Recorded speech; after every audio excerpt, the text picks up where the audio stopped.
City life. Hustle, bustle, the constant thrum of activity. 90% of Britain lives in an urban area. Many of us never seem to leave the concrete jungle. 2/3 of children play outside less than once a week, and 50% of adults visit a natural environment less than once a week. As a nation, we seem to have become detached from the great outdoors. The natural world is an alien and scary place, best avoided. Now I know I spend far too much time indoors, in art galleries, watching TV, in front of a computer.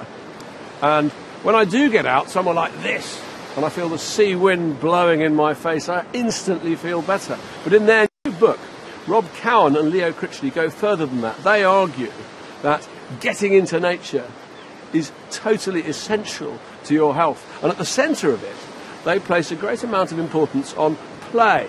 I think for them, it's as if we can shed our adult, inhibited, grown-up selves and learn to become children again, we can rediscover the grandeur and the beauty of all this.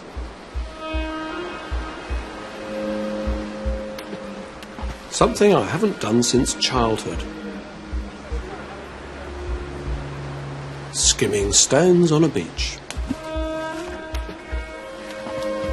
Lovely!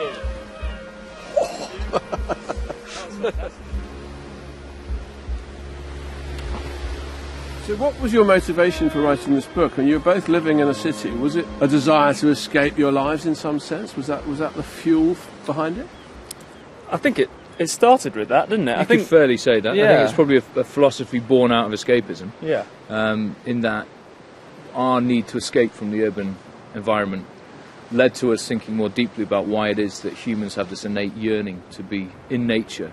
And what is it that you feel that we lose if we spend all our time in cities? What is it about city life? Because what comes across from the book is a feeling. The only word I can think for it is alienation. There's that curious reversal where, because so much in the city is demanding your attention, whether it's deadlines or the noise of traffic or lights or whatever it is, there's all this stimulus.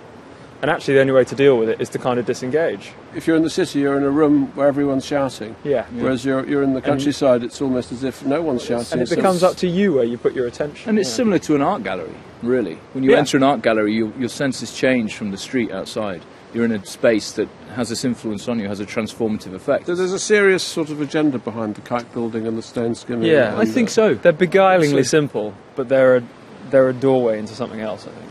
We wanted to investigate the philosophical side of that. Why is it nature has this effect on us, I mean, we said this was born of escapism, but you can, to some extent, if you take the time to slow down, you can bottle some of that and bring it back with you. So escape to reality. Yes, escape to reality, and you come back stronger for it, I think. Certainly colder. Certainly colder. Tougher. Yes. Keen to avoid frostbite on the beach, we head for a bit of shelter in a nearby forest.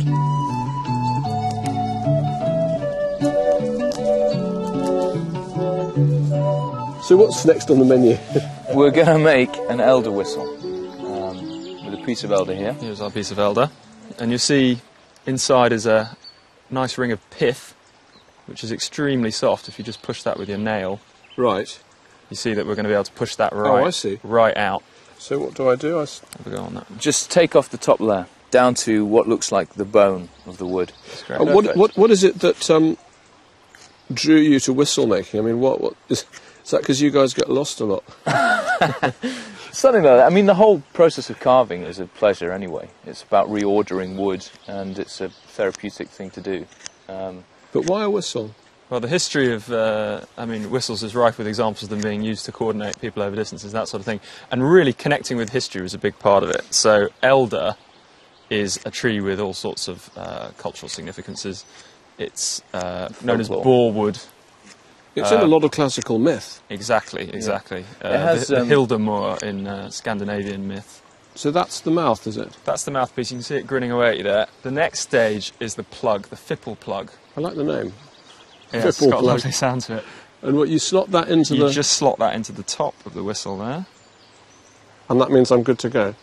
I'm going to discover my inner woodland musician. So here goes.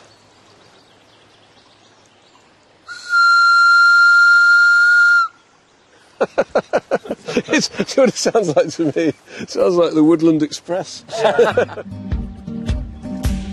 Now, all this outdoor activity is fine as long as you have a nice, comfy, warm bed to go home to. But Rob and Leo have other ideas.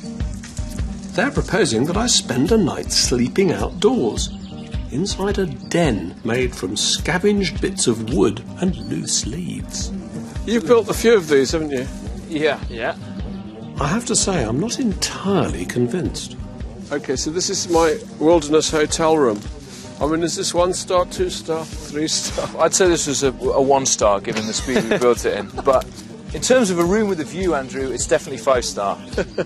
OK. It looks more inviting than when we started, I'll give you that. Rob and Leo promised to put me in touch with nature. I'm certainly in touch with nature.